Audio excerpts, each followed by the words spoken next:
Welcome to another episode of How I Discovered My Gift with yours truly, David D. Simons. I'm honored and delighted and excited to have today's coach on the line, Coach KB. Coach KB, with more and more adults struggling to build deep, meaningful connections, Kristen, aka known as KB Newton, has made it her mission to champion deep, meaningful connection with a practical framework called Heart Convos.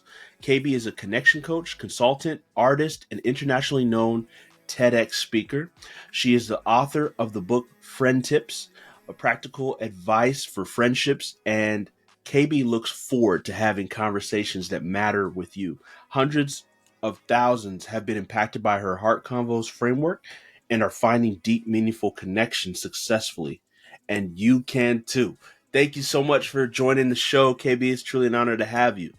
Thank you for having me, David. I really look forward to this conversation, how it's going to unfold. Absolutely. So, KB, let's dive in. Okay. I want to know the journey, right? You have. I look at you as a multi-talented person, just with multiple giftings, and sometimes when people have multiple giftings, it can be very hard, especially as a creative, because you can do so many things. You can do so many things well. So take me through the journey. I want to start from childhood. Okay. To childhood to where you are today. What kind of led you to this path? Man, it's so funny whenever I get the opportunity to be a part of a podcast, and they ask me the story, the journey, it's so random, it feels like. And so if people are willing to kind of trek along, I think it'll be quite entertaining. But first thing I like to tell people, I don't know how many people are listening are military brats, but I am a military brat. So my mom got married to a military man when I was 4. And we moved to Okinawa, Japan. And I tell people all the time, like, I had 2 dads growing up because my biological father, he wasn't present, and he taught me a lesson that people can leave for no other reason than they want to. And then I had a second dad that my mom married when I was 4, and he was a military man, and he taught me that nothing lasts forever, just because the nature of military life is that you're here and then you're not, right? We're transitioning all the time. We're starting over in new places all the time. And that was my life until the end of middle school. And so being able to see most of the world that most people don't get to see in a lifetime before I was 13 is a big deal, right? And it really does like shape you. So that was a lot of my childhood: moving, culture, travel, planes, all the things. And then we get back to the States, and I'm trying to figure out, like, where do I fit? Like, how do I adapt? School in the States is not the same as school overseas. And so just trying to find my way was a little bit challenging, but I always prided myself on being able to walk into any room and figure it out, just because my life had required me to, up until that point. And so I tell people in school, I wasn't like super, super popular, and then I wasn't like awkward and isolated. Like, I was just kind of like a floater. Like, I could kind of get along with everybody. And that led, I went to a creative school for the arts because I had been a musician. My mom was a jazz singer when we were stationed overseas. I started playing trumpet in 5th grade. My dad was a firefighter by profession, so I only saw him every other day. Again, all these little random elements were kind of shaping who I was. And I grew up going to church. I wouldn't say I started a relationship with Jesus until college, but I do remember doing mission trips in high school. And again, just seeing like God in ways that I just was like, we don't see him like this in the States. There's something going on overseas. Like, these people got it. Like, they have figured out God in a way that I don't experience on a Sunday morning.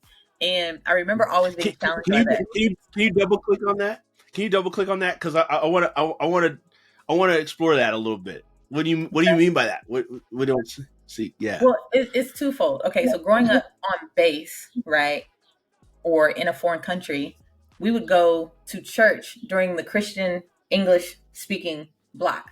Versus, like, in the States, there's a church on every corner. You can go wherever you want. It's kind of like user's choice. There's denominations, all the kind of stuff. It's like, hey, we went to church from 9 to 11, and then after us the Koreans came in. Like, it wasn't like this denomination or whatever. It was like this English speaking and it's Christian service. Like, that's it.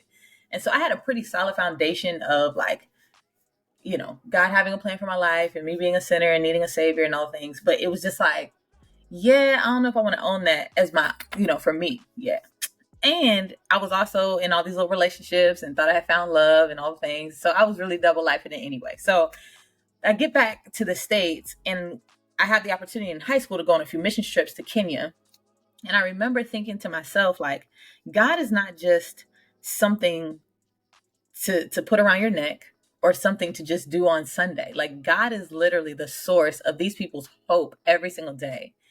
And I just saw it in a way that I was like, man. And I also saw a church on Sunday happen in a room or in a space that didn't have any walls. Like, it was like tarp and tin over us being held up by like these wooden planks. And that's it. And all the sides were exposed. And you're talking about hundreds of people just gathering for worship on a Sunday, singing to the top of their lungs. I was like, yeah, we don't do this. We are in a full blown air conditioned building, sitting in pews. And we just Mm. kind of tinking, like we just like playing, like, on Sunday. Like if I feel like it, I will. If I don't, I won't. And I just remember in 10th grade being like, yeah, I don't want this. I don't want this. Whatever they had going on in Kenya, I'm trying to figure that out. This, Wow. this sucks. Was Mm. my is a thought. Yet Yeah. still, I wasn't ready to like surrender my will to God. Like I was still like, yeah, but I still want to be in these relationships and look for satisfaction in other things and all the stuff. So I graduate, I go to college, and like most people who kind of grow up in a structured home that has boundaries, you want to like push those boundaries. And so my freshman year, I pushed those boundaries, and your girl was wilding out. Okay. Um, I mean, if I was going somewhere, I was gonna go in a handbasket. I was like, oh, we Mm. busting these doors wide open. And so my RA, my freshman year, was a Christian, and she would invite me to these like what they called impact group meetings, like a campus ministry. And I knew what she was about, so I just kept avoiding her. Like every time I saw her, I'd be like, "Oh no, no, I'm not ready for that yet. I'm trying to go, trying to get in before 10 so I can get in free. I'm trying to go Right. do all the things." And I did it for about a year, like avoided her, relationship drama, getting caught up in stuff and mess, the whole drinking, smoking life, like just trying to find a sense of belonging at a predominantly white university, Virginia Tech. And Mhm. so I remember being invited to this winter conference. It was like the December of 2004 in DC, this ministry called Impact. And I remember going to the conference, wanting to go to the conference. I was like, oh, I mean, a week in DC, like, why not? Like not really like, oh yeah, I want to be on fire for Jesus. It was like, nah, like, why not? And so I went. Mm. And when I tell you, I had never seen people who looked like me, my age, worship God in a way that felt so genuine and authentic. I was like, this ain't church. This feels like something else. Mm. I was like, man. And I went to a workshop. A man named James White was sharing the gospel in a way that I'd never heard. And I was like, Jesus like really died for me. Like would have just died for me. Like, it just kind of it's sunk in. And I tell people a lot of times, like when Yeah. it comes to the gospel, when it comes to faith, like it's not taught, it's caught. Like you can hear the Mm. gospel 78 times, your mama, your grandma, Mm. whoever, and then one day it just hits you like, oh, this is like relevant to me. This is true. Yeah. This is not, this is not just a good idea. Like this is life, right? And I had that experience in 2004, on the floor in the back of a ballroom. And so that was the beginning of the end for me, in that Mm. I passionately started to pursue what God wanted for my life there. And I was trying to figure out like what that was. I was like, God, well, I'm super animated and I'm personable and I love music, but yet I'm here to, be an architect. And I feel like my biological father is probably a creative and artist, but I was raised by a military man. So there's an artist in me that wants to just float and fly away. But Mm. I was raised in structure and told, you need a plan A, B, and C for everything. And so I have the best of both worlds happening in my brain, but I'm also at war in my brain all the time. and so Mm. and so I'm yeah, that's kind of how that started. That's the setup to how I started even asking the question Mhm. around, how do what are my gifts? Like, is it Mm. just what I'm good at? Is it just what I'm talented in, or is there something underneath it? And I did discover Wow. about 3 years later, that there was something underneath it. Wow, that's beautiful. Can you highlight on this whole dynamic of, okay, so you're in college, you're pursuing architecture, is that correct? And Yeah. and you've got this artistic drive in you that you didn't decide, it's just in you. Um, and what's happening there, like, and then take us to that next step of where you said what happened 3 years later as well. Sure. So I went to Virginia Tech to be an architect. I had my whole life loved like seeing the structures that I grew up seeing. Again, being a military brat led me to just have this intrigue around structures and buildings and making them beautiful. And then I got to Virginia Tech, and in that first semester, I realized like I am not as passionate about math as I need to be in order to be an architect. Like I love the idea and the beauty and the creative side of it, but math is not mathing for me right now. And so I had to then withdraw from the program, like pursuing the program. And I was like, well, what am I going to do? So I just started making up stuff like, well, I'll be undeclared for right now, and I'll just take classes that are interesting to me. So I ended up taking like classes in psychology and religion, and just because I was just genuinely interested in those things. And I went undeclared until my senior year. Like I just was like, and I had what's funny is I tried to get into the communications department 3 times. I got rejected 3 times. They were like, yeah, no, we don't want you. I was like, guys, I'm your girl. Like when it comes to PR, communication, like relationships, like it's me. And they were like, no. And so God shut that door. And I remember my senior year thinking to myself, I'm not staying an extra year. Like, help me, Lord, because I don't know. And I went to my advisor, and she goes, it looks like there's been a theme in the classes you've been taking around sociology, religion, and psychology. It looks like you could get your degree in interdisciplinary studies and just combine all these minors, all these, focuses as minors. And I was like, okay, so that means I'm gonna graduate on time. Like that's really all I was like concerned about. Like, will I graduate on time? What's happening in the background of me not really knowing what I'm going to graduate with is I'm involved in this campus ministry. I am super passionate about Jesus, like just on fire, trying to share my faith with everybody. I'm trying to go back to all the people who I was like clubbing with and partying with and be like, yo, like there's a life outside of this. Like I'm just, on a high. Yeah. And my spring breaks, I would do these missions trips with this organization called Crew, and they would do this thing called Here's Life Inner City. And I think my sophomore year I went to Queens. My junior year we went to Detroit. My senior year I think we went to Chicago, to Cabrini Green, which isn't even a place anymore in Chicago. And we would serve these project housing areas and share the gospel and feed people and buy groceries. And it was this thing. And I remember every time I would do one of those trips, the Lord would just like cause some type of passion to like leap in me Mm, around like the city and people. I just want to be in the city, and I want to be serving people, like people in the city, relationships in the city. Like that's what I want to do. And mm, so we're at my senior year. My yeah. my advisor's like, you can graduate on time if you wanted to, if you want this to be your degree. I was like, great. And so we're on our way to graduation, and then April comes around, and there's a shooting on our campus. And so a lot of I people was don't know wondering it. if you were with around the time that the Virginia Tech shooter. Oh snap! So you were on campus. Yeah. So um, at that time, we only had Columbine as a reference for mass shootings, right? In academic spaces. Now, unfortunately, it's nothing to wake up and to see that there's been a shooting at a school, which is unfortunate. Um, but yeah, my senior year, a gunman comes on campus. He kills 32 people, including himself. And I remember having dropped my best friend off at class that day. I was leaving campus. They were shutting everything down. All of the cell phone towers were gridlocked. Nobody could get a call in. Nobody could get a call out. It was just like chaos ensued. And you just are trying to get in contact with everybody that you know. Like, hey, there's a shooter on campus. Like, where y'all at? Like, what building are you in? He's in Torrey. Like, like just trying to communicate to people what's going on. In Virginia Tech, the way that the academic side is built, there are these tunnels that kind of like connect some of the buildings. And so I just remember my friends, people in the ministry, like trying to figure out like where to go, where is he, all the things. And so that happens. people are dying, the count is going up.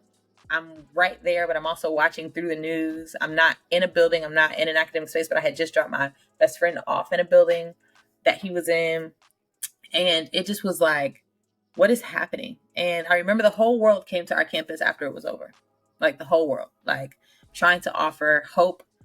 People from every belief of anything were there trying to offer people perspective and hope for how to navigate such a traumatic experience. And let me tell you, like, it's very traumatic. And I don't know, if you're not already anchored in something, I don't know how you process. Like, the only thing that kept me sane was the fact that I had a belief system, a worldview already about God and his goodness. And Yeah. so that kept me from going adrift, but it was really hard still, like working through that mentally and emotionally and not allowing that fear to grip you and keep you from living your life. And so that Yeah. was 3 weeks before graduation. And Yeah. I just remember, like, what am I going to do? And I didn't get accepted to the grad schools I applied to. So I'm processing that. I'm processing the shooting. I'm processing life. I'm like, what is life? And I get a phone call. Um, I get a phone call from a guy who works at a ministry about 45 minutes away, and he tells me, "Hey, we are a ministry in Roanoke, Virginia that services inner city students. We have after school programs, we have programs for teen moms, we do large group meetings once a week." And everything about what he was saying, I was like, man, this sounds so interesting. But he was calling me to recruit volunteers for the next year. And so he was like, I heard you're over this ministry. Like, you're one of the leaders. Would you be willing to put me in contact with whoever's going to be there next year? And I was like, yeah, but can you tell me more about this opportunity? And he told me, and I was like, man, I really think that would be something I'd love to do full time. Are y'all hiring? Mm. And he said, oh, yeah, we're always hiring. I was just calling about volunteers. And so I think the Lord really used the tragedy to open my eyes to asking, or opening my heart to asking the question, like, what am I here for and what do I really want to do? So, again, how do you Mm. discover your gifts? Sometimes you discover your gifts by zooming out and looking at themes and patterns in your life. So for me, being a military brat, being born to, in a situation, single mom, dad abandoned, she remarries, we're overseas, like all of those little experiences are shaping who I am, how I am, and why I am. Then I think about this kind of tension of wanting to live a certain way that didn't align with my belief systems that were being passed down to me. And then finally coming to this, like, oh, this is mine. I want to own this faith. That prompted me to ask new questions about what am I good at, and is that something God has given me, or is there something else? But then tragedy also, like, exposes what Yeah. I am willing to not just do for a check, but and not only what I'm not just willing to do for a check, what I'm willing to do for free. And not even just that, but what do I want to do? Like, what do I not want to live for if I'm not doing it? So Mm. what do I mean by that? I tell people three questions you can ask yourself. What do you want to get paid to do? That might help Mhm. you decide, like, your gifts. Like, if there's anything you could do and get paid for, like, what would it be? Right. Mm. So people say things. Usually Yeah. that's motivated by how much money they can make from it. So that might not be a great question to ask. So then you ask the question, what would I do if I wasn't getting paid for it? Which could Mm. imply you would do this because you enjoy it so much. You don't even need to get paid for it. That can be a great question to ask because it starts to tap into what you love, but it doesn't Yeah. necessarily mean that it's your gift. Yeah. The third question I would tell people to ask is, what would you not want to, like, if you could not do it, you would not want to live. Like, Mm. what is that thing for you? Mm. Like, if I'm not doing this, there's no reason for me to even be on this earth.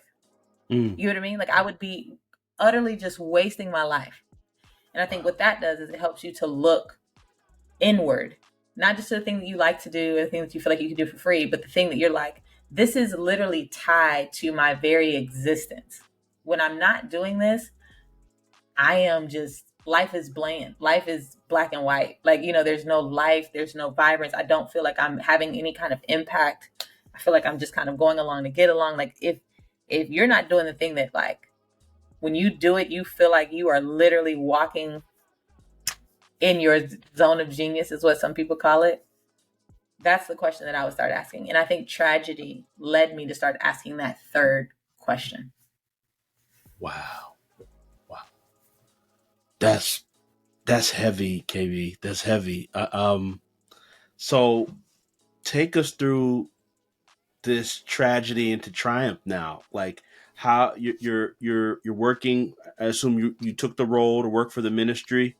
Um, and what are you discovering about your gift? What is that? I love the way you phrase that. What essentially what would you die for? You know, to be able to continue to do, like, you can't live without doing this. What did you find out that was for you? Relationships, connection. That's what came to the surface. Um, I graduated that year in 2007, and the ministry opportunity was going to start in the fall. So I needed something to do in the summer. And I actually ended up going to work for a Christian sports camp called Summer's Best 2 Weeks City Kids. And I remember that 6 week experience serving inner city students that would come to this camp for a week in the middle of nowhere to like do sports and love Jesus and all things. I realized, like, man, like I have not been living my life as vulnerably as I want. Right. I have been living this kind of facade of a life, this on the outside I look okay, but on the inside I'm not. I had learned to kind of live that way because it felt safe. And this camp was the first space post graduation that was challenging me to kind of tap in to those vulnerable spaces. And let me tell you, I was like, I'm not here for none of this. Like, I just want to be here, do my job, all the things. I love the inner city kids. I love the inner city. Like, I'm just here to do that. But the experience was calling me to live more authentically than I thought I could. And let me tell you, I resisted it for like the first 2 weeks. I was like, no, no, I'm not about to, I don't know you people. I'm not about to be putting myself out there. I'm not about to be exposing my trauma and my hurt and my junk. And, cause y'all might reject me, you might judge me, like all the things that I had experienced before. And especially in Christian spaces, because in Christian spaces, people don't often know what to do with people's like realities. And so I eventually thought, well, it's going to be harder to resist this entire 6 weeks than it is to just kind of lean in. So lean in. And I started having conversations. I started putting myself out there. I started confessing. I started being honest about where I was and how I was feeling. And for the very first time in my life, I felt like consistently my vulnerability was being rewarded and not punished. And I tell people all the time, when you're in community with individuals who reward vulnerability, it makes you want to do it more. And then you start to see the fruit of vulnerability, which the fruit of vulnerability, the most beautiful fruit I think comes from it is unconditional love, acceptance, belonging, purpose, like all the things. When it's punished, you feel rejection, isolation, judgment, all that. You're like, I don't want none of that, so I'm not going to do it. So I Right. had 6 weeks of this like reinforced, like vulnerability is good, vulnerability is good. And so I left that camp on a high, like, man, I'm about to go live my life vulnerably. But let me tell you, my whole life did not come to that camp. Just me. And so I went to try to do that. And like, it just started ruining areas of my life because the people in my life were like, what are you doing? Like, this is not, we don't do that. And so I Wow. went to work for this ministry and I was like, hey, the people in my life already might not be here for this, but I want to model this in front of these kids, like as much as possible. And so ministry went well that first year. I got a real big reality check on the life of an inner city woman, so to speak, of kids in the inner city. Like, it's one thing to go visit somewhere for a week or a few days to do a mission trip. It's another thing to completely immerse yourself into a culture. And I was And like, man, where are you based at this time? Are you this still is this is in Roanoke, Virginia. So it's about 45 okay? minutes outside of Virginia Tech in the valley. Okay, So Virginia Tech sits gotcha. on the mountain in a town called Blacksburg, but in the valley is a city called Roanoke. And yes, just there's some really nice parts of Roanoke and there's some not so nice parts of Roanoke. And I was immersed and lived in with like that part of it. And so I think one of the biggest things that questions I started to ask was, how can I bring my experiences around vulnerability and connection and relationships to this space? And the biggest thing that came out of that time was I had to model it because it was nowhere to be found. I looked for it for a while. And I think a lot of us, when we're trying to discover our gifts, we're looking for someone else to tell us what our gifts are. We're looking for validation. We're looking for permission. We're looking for like somebody else has got to be doing this so I can just kind of come alongside. But I think in my particular story, God was asking me to trailblaze, to lead out, to model the thing that I had not seen before, right? People talk about being the change that you want to see. And I was like, Yeah, it sounds good, but that don't feel good, you know. And so choosing vulnerability became a part of how I did life. And I, in the next several years, I would go back to that camp in the summer for a few weeks, come back, try to model it. Go back to that camp for a few weeks, come back, try to model it. And it felt like it was kind of being recharged to like, okay, you can do it, you can do it. And slowly but surely I started to see, you know, communities change. And so um that was a big revelation for me that, man, I'm willing to forfeit my privilege, my comfortable lifestyle, my parents' approval of me, because they were like, we did not send you to Virginia Tech to go work for free at some ministry in the middle of the city. Like, you supposed to be killing corporate America right now, making all this money, doing all this stuff, living this life that had been modeled before me. And I was like, yeah, I just don't feel like I would be happy in that. And they're like, it ain't about being happy. Like, what you talking about? It's about financial security. It's about you know, and again, sometimes you discover your gifts and you're like, man, these gifts don't feel monetizable. Like these gifts, Mm, these gifts feel like I'm about to be poor and broke for the rest of mm, my life. But what I discovered is that if you're faithful to the journey, to the work, you will develop the yeah. skill to do things that you never thought that you could, you know, if you just stick with it. And I needed that. I needed those seasons. I needed those seasons of um, being poor. I needed those seasons of being alone and isolated to help me to become this person that I am today. And so that's really the foundation. That's the it, working in ministry was the first time that I realized like I really love relationships. And I didn't go straight into relationships. Like heart combos wasn't a thing until 2017. I Mhm, transitioned into ministry in 2007, and so it mhm, took 10 years for me to make heart combos what I did for a living. In the meantime, though, God would continue to set up really random opportunities for me to do relationship and connection in these communities to really help me get to the convictions that I have today. And some of that looked like getting signed to a label and touring. Some of that looked like being the official DJ for the Indiana Pacers for 10 years. Some of that looked like, um, you know, and not, and yeah, it just looked different in different seasons. And I just kind of rolled with it whenever the seasons would come. wow. Wow. So so when you look at everything, what is your most dominant gift, KB? Connect, my ability to connect with people. Ability to connect. I love it. Yeah. And you said, you know, may or may not know, one of the phases we talked through in this show is there's three phases, and it comes from the parable of the talents, right? One had one, one had two, one had five.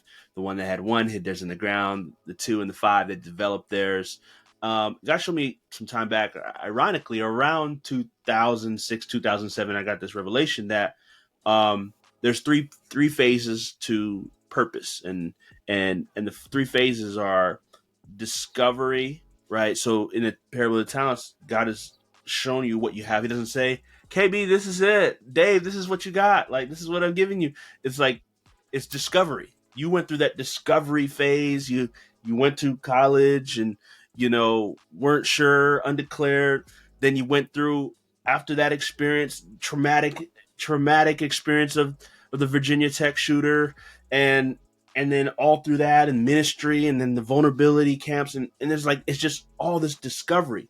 And then you said the key word yourself. The second phase is development. So God takes whatever He's given you, that you're supposed to develop it into more.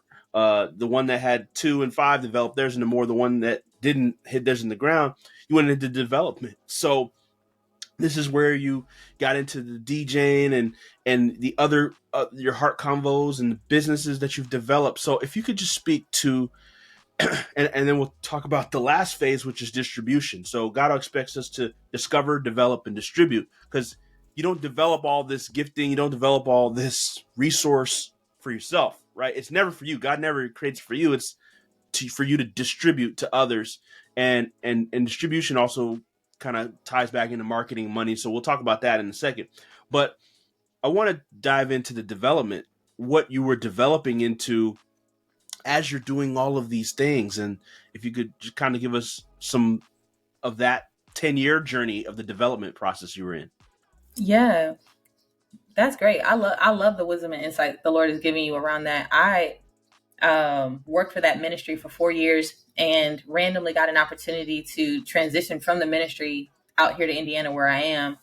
to be a part of a band. And so I'm probably showing some of my age. Diddy had that Making the Band show back in the Yeah. day.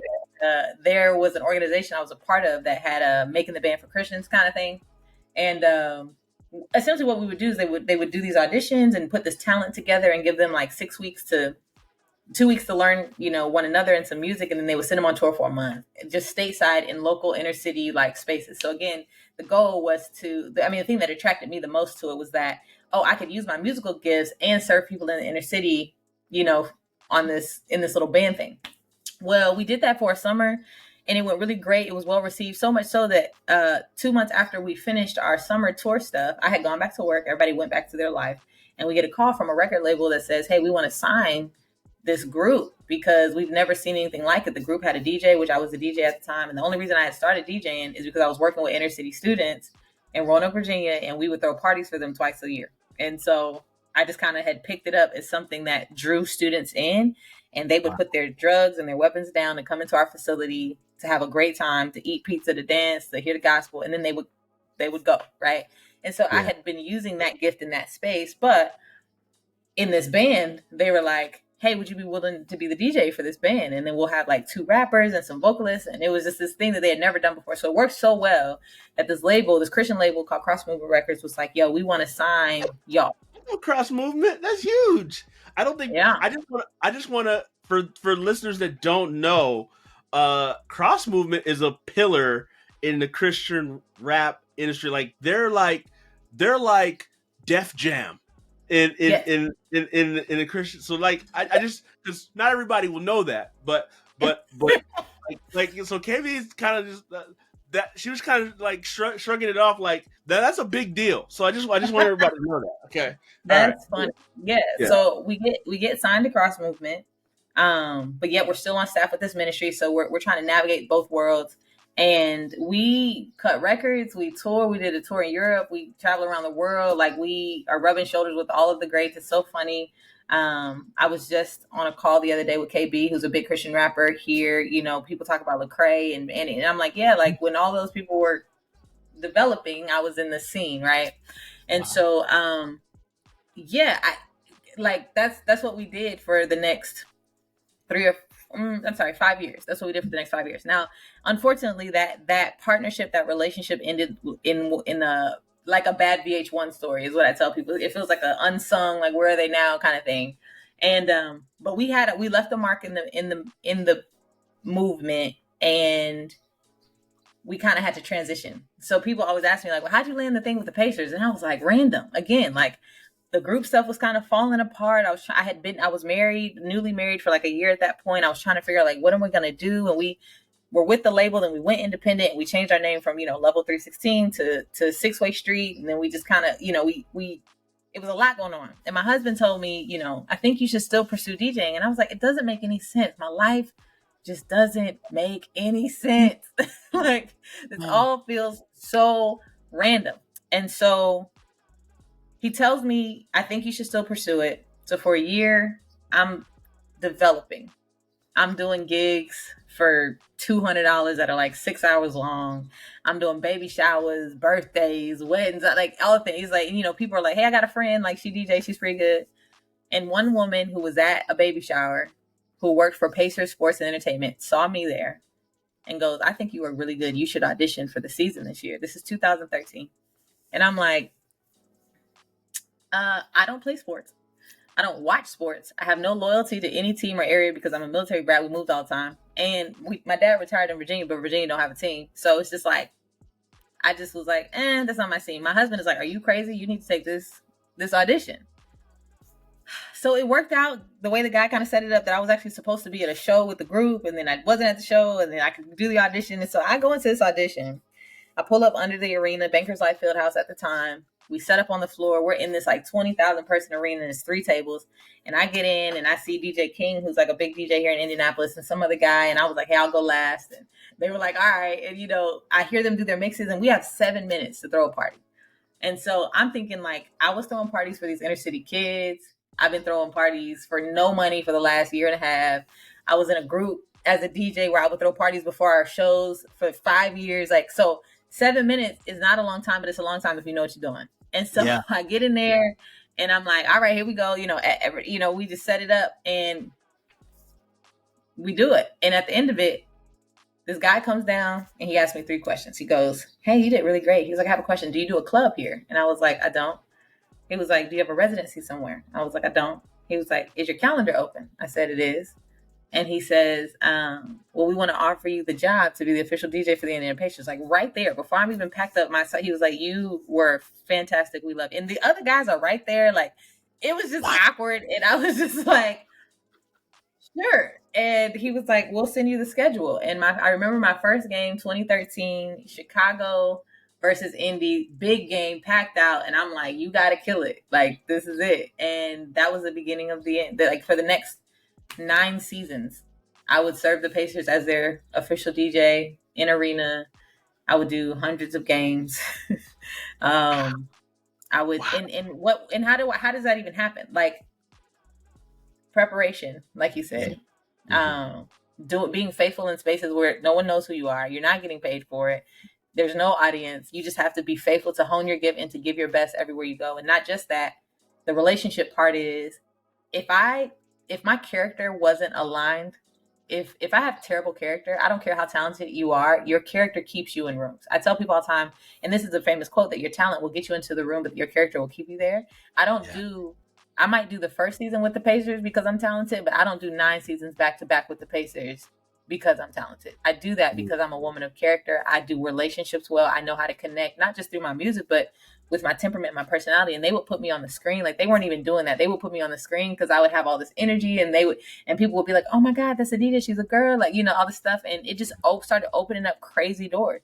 And then my Wow. bosses would start pushing my card to like the Olympics and different brands and companies in the city. And anytime in Big Ten, I was the Big Ten DJ for the women's conference for 3 years, 4 years in a row. Like so, like I just started doing all these other franchises because again, they trusted me to go into those spaces and to be consistent, to show up the way that I showed up with them. So they were willing to put their reputations on the line to send me to places to do really cool things. And that was great. And even I went to a game this season. They were like, "Hey, you want to do All Star next year?" Like, and I'm thankful that now I'm in a place where I can ask myself the question, "Hey, do I want to work the All Star game or do I want to attend the All Star game?" Like, I'm in that place now, right? Yeah. But it just goes to show, like, when you do relationship and connection well, there's not a room that you can't walk into. And the Mm. only reason this is where Heart Combos comes in and where the distribution starts, because I'm DJ KB was a brand that took me all over the world, and I loved it and it was amazing.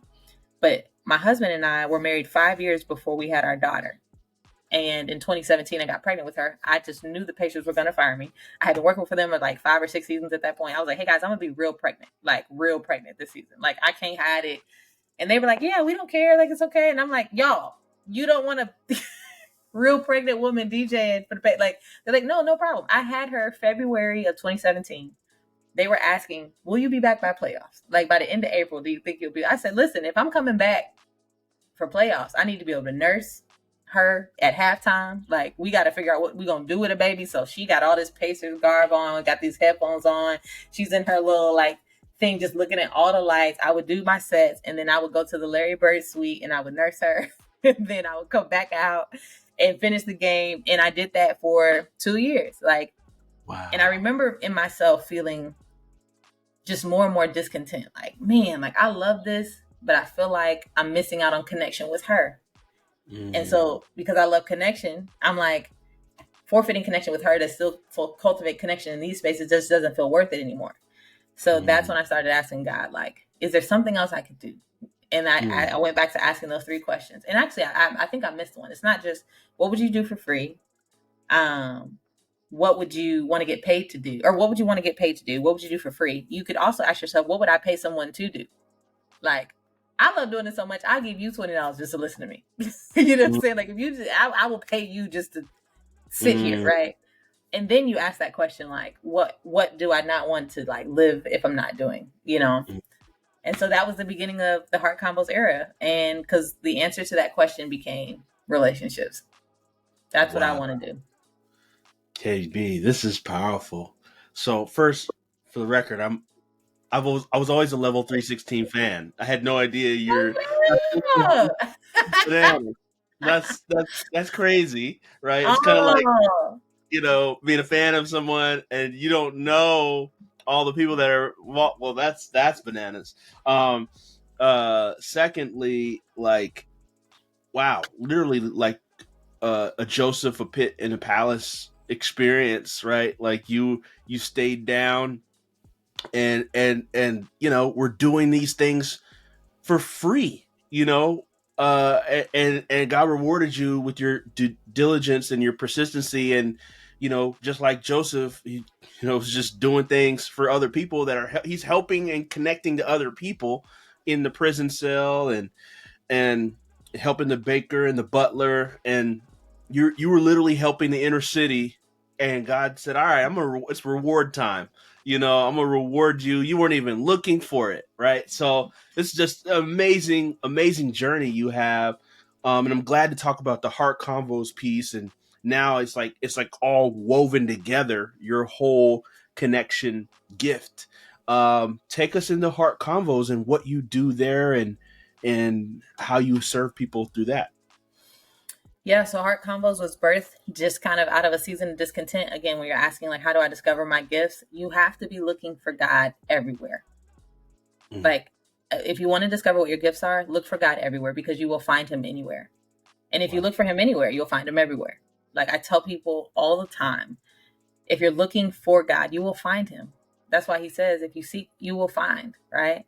Um, However, going on a journey to look into a new space, there's apprehension there because it's uncertain, and it's like uncertainty breeds apprehension, and apprehension breeds, oh, I don't want to move, right? And so you kind of just get content and stuck in your own way. And I was like, man, I can't do this. And so when I heard from the Lord clearly that He wanted me to start investing in women in their friendships and helping them to navigate the tension that naturally exists in those spaces, I was like, okay, what does that look like? So I started vlogging.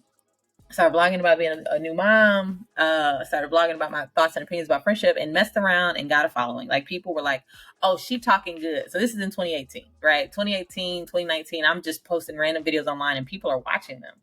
And honestly, I was still kind of doing some DJ stuff on the side. Like I hadn't completely abandoned that ship, but I was telling myself I'm not going to be here for too much longer. So I didn't know what heart combos would look like, but then I saw somebody say like, "Oh, make a course. Everybody's making a course. Teach people how to do your thing." And I'm like, "Well, I'm not teaching people how to make money. Like, can I teach people how to do friendship?" And I just was convinced that I could, and so I created some digital products. I started writing books. I did a 14-day friendship challenge that just blew up. There were a few things that I did that didn't work out well. I did do the traditional course for a little bit. I didn't like it. I had to kind of trial and error some things, but then discovered that, oh, in a 14-day friendship challenge, friends can do this together for 2 weeks. They can every day just be committed to this journey, this process. And um that just took off. The only bad thing about it was that I was charging like $27 for the challenge, and so I Mm, wasn't making any like life-changing money off of it, but I saw the notoriety grow, I saw the following grow, and I'm like, what is happening? Like, I've got over 10,000 people who just want to hear me talk about friendship. This is crazy. So that's 2019. 2020 comes and pandemic hits, and I'm like, mhm, okay, my job is in jeopardy because the NBA went to the bubble in Florida and I did not go. And I'm like, okay, I'm not doing games. I have all these corporate gigs that have, banquets, fundraisers, galas, all the things that pay really, really good money for a little bit of work. Those are all getting canceled because we can't gather with more than 500 people. Then that number keeps going down. Can't gather more than 200 people. Then that number keeps going down. So now people are postponing their live events. They're postponing their things. And I'm like stuck because now I don't have no contracts. So I was like, I got to figure out how to make money. So Heart Combos was just a passion project for the first, again, going back to I was doing Heart Combos for free, just being mm, faithful for the mm, first 2-3 years. And then out of tragedy, mm, right? The pandemic hits, people are losing jobs, things getting harder, and my business all of a sudden just springboards. Like, mm. because people are realizing in this social distancing space that they hate the people that they do life with. So everybody's like, oh God, we're that girl who be talking about relationships because listen, I can't. Like everybody is just in a place because they're like, relationships are hard. And so now all Mm, of a sudden, because of the pandemic, friendship becomes really cool again. It's not like people want to start talking about friendship and mental health and relationships. But at the same time, I'm battling this narrative around cancel culture and ghosting and yeah. all that stuff. And so Yeah. now I have an enemy to like target. I'm like, I'm anti-cancel culture. I don't go like all this stuff. And people are like, who is this girl? Like she is just Hmm. shaking stuff up on the internet. Yeah. And in 2020, I did what I knew to do. I just made digital products. I charged a little bit of money for them. People bought them. I started a little coaching program for like 500 bucks a seat, and it was fine. But in 2021, at the top of 2021, I met a man named Myron Golden, Whoop, who whoop. the first thing that he told me was, you need to raise your prices.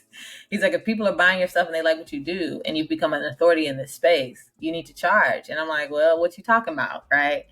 And he was like, you need to charge like $5,000 for a code. I was like, baby, let me tell you something. I ain't charged more than $500 for nothing in the Mm, last several years. Like, that ain't gonna work. He mm, was like, well, what do you have to lose? Because you're not selling a $5,000 product right now. So if you create one and then no one buys it, you still in the same place. So he was like, you should do that.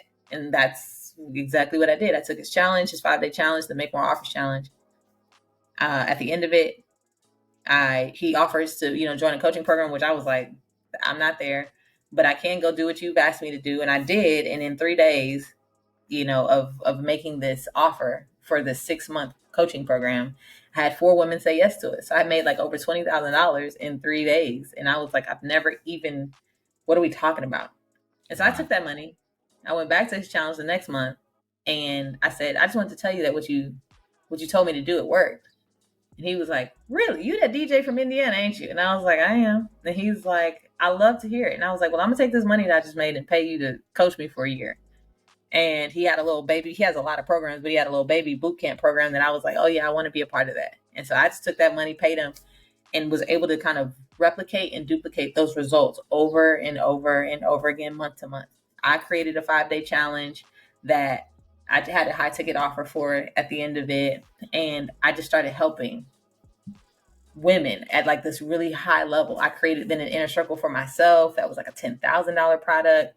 And I just started scaling my business. I was like, I have never, like, I can do a challenge and make 20 grand a month, or, like it was in the world that we're in now, that feels like crumbs, right? But it was life-changing money for me at Right. the time, because I was like, what is this? And sure enough, Myron ended up having a live event that I attended, and we hit it off really well. And I was able to leverage the art of connection in that space, and win him over in person. He had already just kind of fallen for my story and my success, like over online. But then meeting him in person and him seeing, oh, this woman is who she is online, like also in person, it kind Yeah. of just developed a little bit of a relationship there. But that was it. And when my program ended, I think I ended up being in for like a year and a half.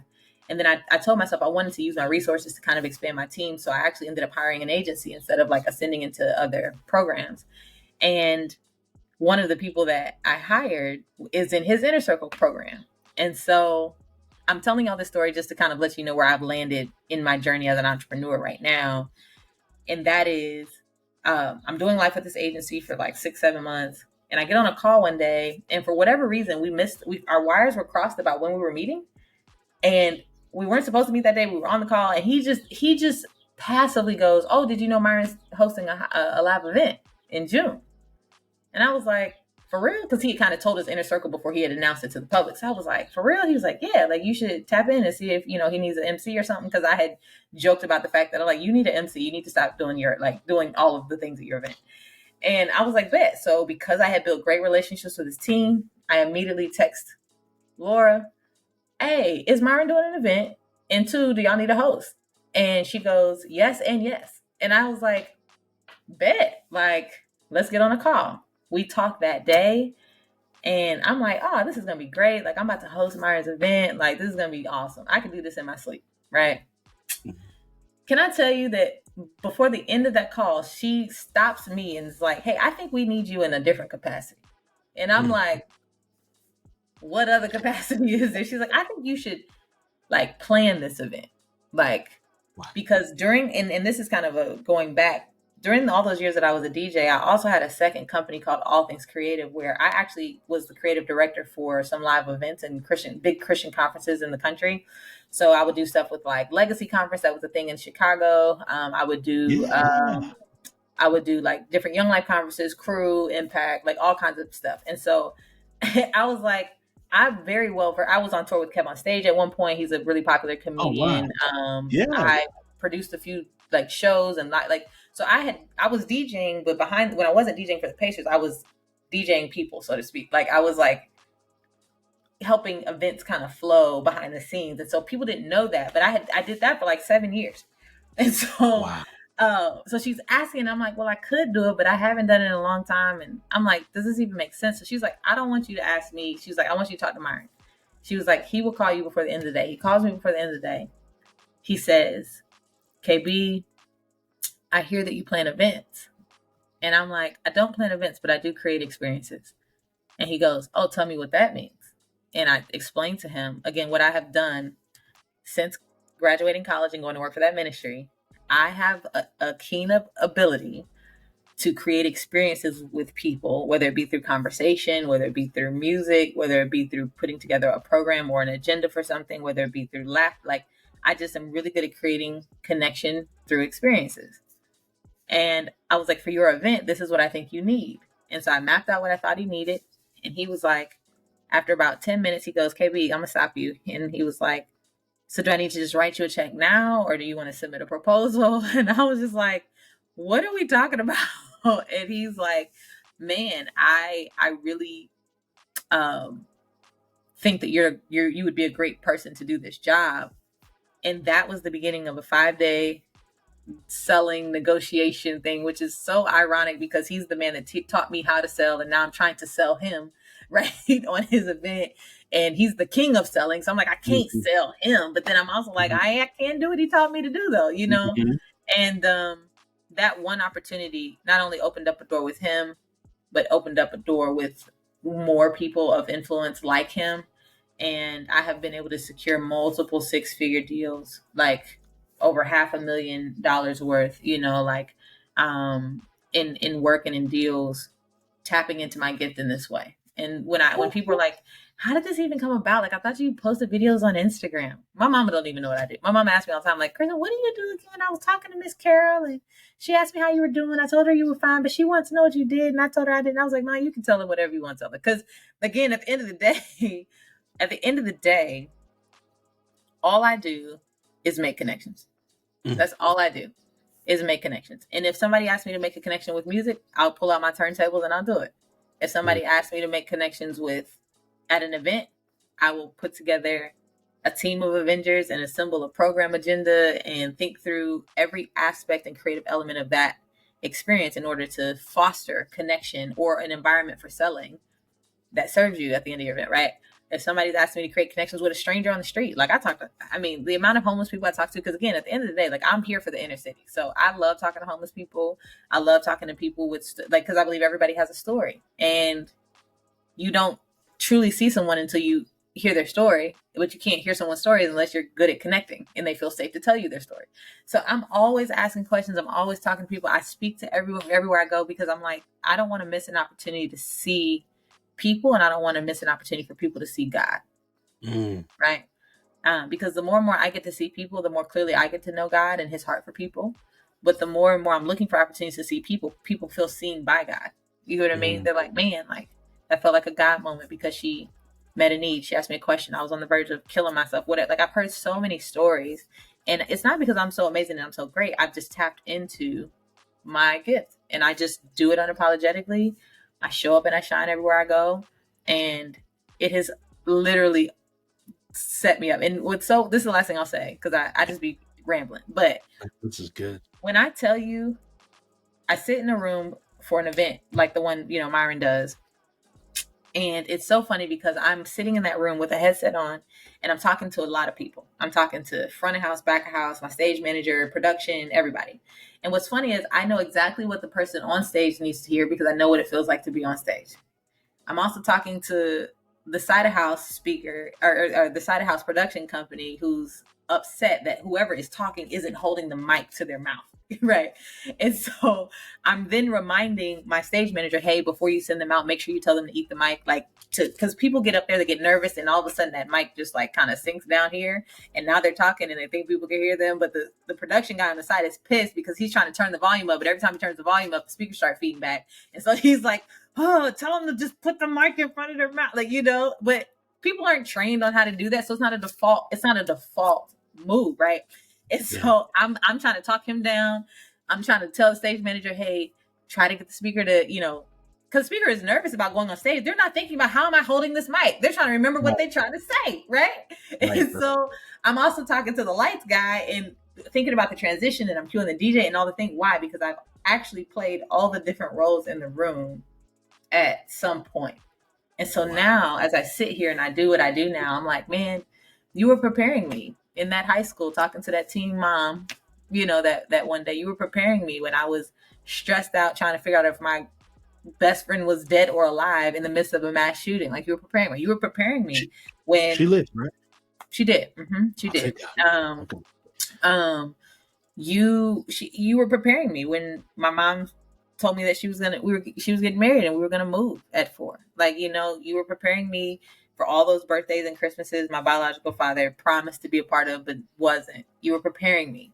You were preparing me for moments like this when you were showing me what it looked like for hundreds of Kenyans to gather at an experience that didn't have any lights, sound, electricity, program, haze, none of that. But yet something was happening in that space that wasn't relying on the production. So I'm like, Mm. you were preparing me, being able to see that. And so now when I think about my story, I'm just like, and I literally for 10 years was in an arena with thousands of people watching a production happen. Like, listening to people on a headset talk to each other about things, which again was preparing me to know how to do that for the events that I would then host. And so now I have the privilege of being one of the most, eventually becoming the most sought after individual for live events, specifically in spaces for entrepreneurs who are trying to sell a high ticket offer. And how did we get there?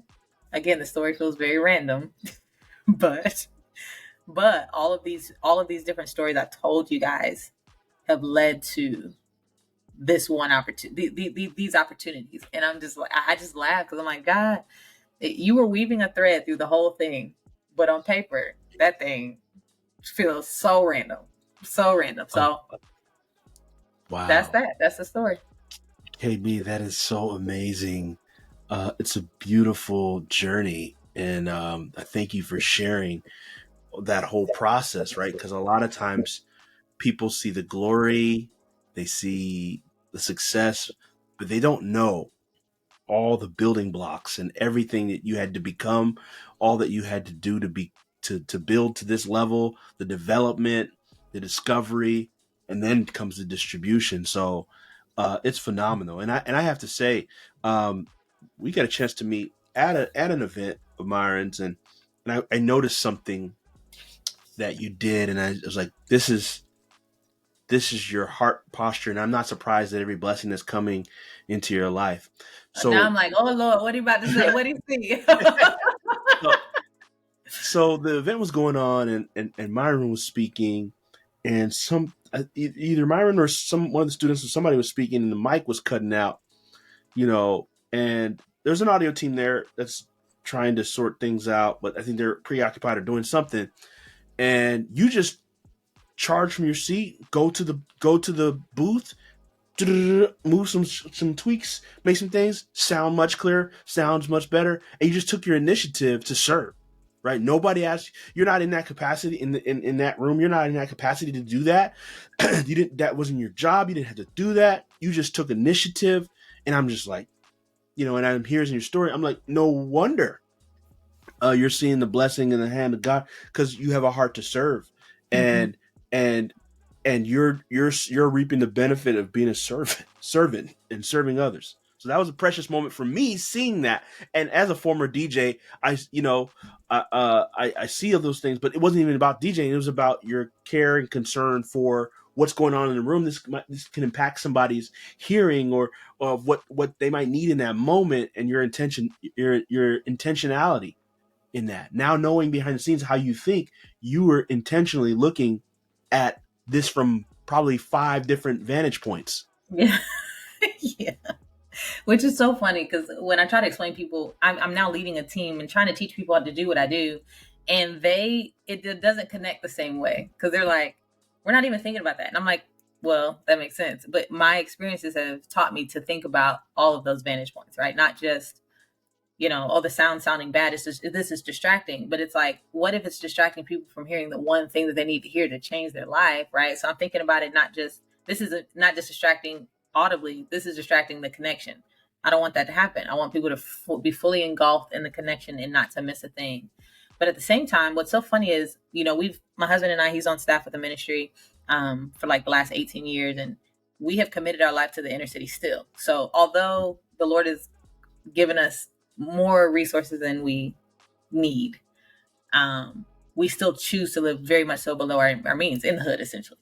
And so I Mm. walk down the street with my cane corso and I say hey to little random boys on their bikes, and we talk about how my dog is so big, and it still matters to me to see people who are marginalized and being pushed to the fringes. At the same time, though, I would get dressed that night and go hang, with people who those little boys are watching on TV. Like I would. So it's like I get to talk to this little boy, but I also know that I'm about to go to work and see the man that he has idolized, Wow. named LeBron James, at work, and we will rub shoulders in the parking lot, like like that. That'll and what I have noticed in my work is that what LeBron James needs, what those little boys need, what every woman who's struggling in friendship needs, what entrepreneurs need, what events need, is all the same thing.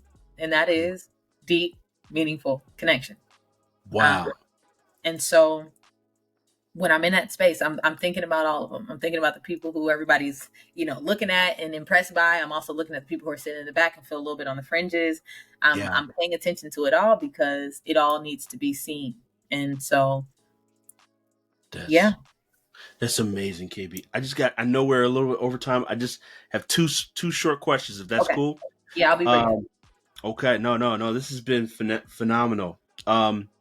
So the question I have first is, how does somebody with this same gift of connection like you take this gift of connection and develop it and make it like how if I'm listening, if I'm a young girl, young boy listening to this, and I feel a burden to connect people, I feel a burden about connection, how do I take this gift and develop it? Great question. If that is you, if you have listened, if you've listened, because I've been talking, so if you still listening at this point, like you hear, right? I would say that for anybody who is passionate about connection, know that you have one of the greatest assets that this generation needs, that the world needs right now. And so don't downplay it. Lean in and really own it, because what the world needs more than anything right now are people who know how to connect. Like, period. And unfortunately, because of how technology and innovation has kind of unfolded, it's hindering people's ability to connect with other people, which is leading people into suicidal ideation and isolation and depression. And all those things are up right now because people don't know how to connect. Generations are not being taught how to do what we do, face to face, eye to eye, heart to heart. And so if you're passionate about that, like, you are sitting on a cash cow in the sense that you really could leverage the art of connection to transform your life forever. What I would recommend you do is to think about your desire to foster connection or to create connection in spaces, and then identify who you want to serve. So I've always wanted to serve people in the context of a city, marginalized people, people on the fringes, the least of these, those at the end of the table. Like I never wanted to be serving the upper echelon of whoever, but I needed that season to help me be comfortable in spaces that I'm in now. Because I walk into a room full Mm. of entrepreneurs now that are making 6 and 7 figures in a day, and as amazing as that is, nothing in me is like, oh, I have to impress these people, because I'm like, the people that I have been around for the last decade aren't doing what y'all are doing the way you're doing it, but they have far more clout, notoriety, whatever. So I'm not easily like moved in that way. But I say that to say, if you are like, well, I want to do this too, then I would just recommend that you figure out who you specifically you want to serve. And once you do that, then you take your gift and you tell yourself, well, my gift then needs to be the solution for this person that I want to serve. And you figure out how to do it. Because your gift really is just the bridge to a person, to where somebody is and where they want to be. And so for me, if my gift is connection, then I'm finding people who are struggling with connection. And then I position my gift as the bridge that will get them from where they are to where they want to be. Like, you need connection to get here. So Right. Myron's event. Myron needs the art of connection in order for his event not to be like every other event, right? Mm. What millennial woman navigating, struggling to build community in her 30s needs connection to find her tribe and to do the thing, Mm. right? So whatever your gift is, figure out who you want to serve and ensure that your gift is the actual solution to their problem. If you want to serve a group of people who don't actually need your gift to solve their problem, then you have to rethink about who you're serving. So that's where I would start in that process. That's What's beautiful. what I hope I answered that. Was that helpful? Oh yeah. Yes, very helpful. So how can people want to work with you? You know, they're hearing this. Hey, I want to learn and develop my skills and connection. Either maybe I don't have the connection gift, but I need your connection solution, Sure. or I'm on the other side where I want to develop my connection ability, gifting, and I want to work with you. How do people connect with you to do that? Yeah, great question. First things first, if you yourself are like, hey, I want to grow my ability to navigate or learn the art of connection and navigate connection in my life, whether it be in your personal relationships or professional or whatever, I would recommend that you follow me on Instagram at Heart Combos. And so Heart Combos is my social media platform that has a wealth of just content. I am super findable on the internet. So if you type in HEART Convos, CONVOS, you can take a deep dive into all of the things that I've taught over the last 5 years. And so you can Google me and see TED Talks that I've done. I did a TED Talk called 9 Ways to Tell If Your Friends Are Trash. You can go on my YouTube and watch some shorts. TikTok is my agency has kind of put me in that space. I don't actually get on TikTok, but I think I'm there. But on Instagram, there's just a lot of content. And the deeper dive you take, the longer form content you'll see and the deeper that I used to go into things. With the culture of reels and stuff now, a lot of things feels very like chopped up and short, but you could just go and learn. I do have a Mm. 5-day challenge called the Make Better Connections Challenge. I have not done that challenge in a while. I probably won't be doing it in a while for a little while. So that's not really an option right now. But if you go to makebetterconnectionschallenge.com, maybe you can see when the next one will be. Um, I have a live event that I do called Friendcation Experience. It's a 3-day weekend event for women where friendship is the focus. And so if you're female and you're like, I just want to find some great friends, or you're like a woman in friendship, like, hey, me and my friends need something to do Labor Day weekend. Friendcation will actually be hosted in DC this year. And we're putting on an incredible experience for about 250 women. Super excited about that. This is the second one we would have done. And it's really just a good time, but also an opportunity to learn and go deep around the art of connection for friendship. So that's what I would give to you if you want to do that personally and in your relationships. If you want to learn from me how to do connection in corporate spaces or with events or in all that kind of stuff, I would just say you could email me at kb@heartcombos.com and just let me know that you heard me on this particular podcast, and then we can figure out how you can get involved. There might be an opportunity for you to volunteer at a live event or to serve in some way, because there's just so many doors opening up right now. I will need to leverage a team of connectors. And that's one of the prerequisites for people that I work with. I don't care how talented you are. I don't care how much money you got. If you don't understand connection, I won't do it. And which is the one reason I said yes to this podcast. Because I don't know you, like Mm. personally, we don't have all this history. But I know in the moments that I ever interacted with you, the connection was there. I was like, okay, he does people. He does connection. He cares about people. And not everybody in the rooms that I go into do that well. And I can tell immediately. I tell people all the time, within 3 minutes of meeting somebody, I know exactly what my intentions are and what I'm willing or not willing to do with that person. And after meeting Wow. you, I was like, I really like him. But then when you came back around, I was like, hey, would you be willing to do a podcast? Absolutely. Like, because I knew what I was going to get based on just those few interactions I had with you. And so Wow. people who are great at connection are like, that is a prerequisite for me, even working with people. So yeah. That's beautiful. Thank you for sharing that. I know I said last question. This is the absolute last question. I No, you promise. I got it. What's promise. up?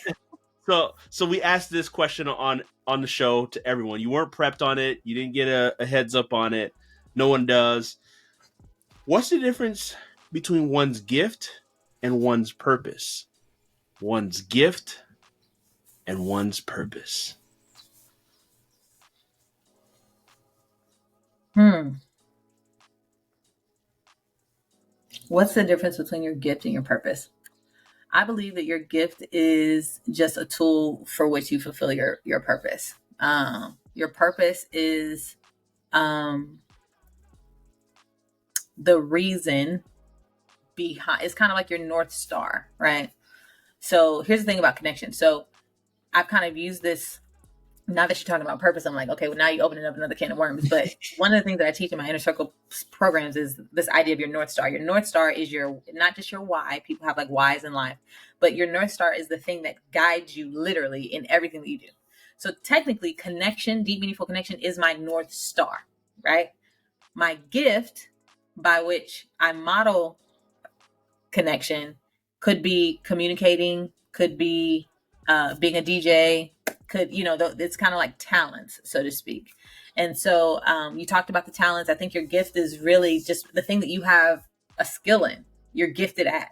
And some of that is learned and developed. Some of that is just instilled in God's sovereignty from birth, right? So that's what I would say.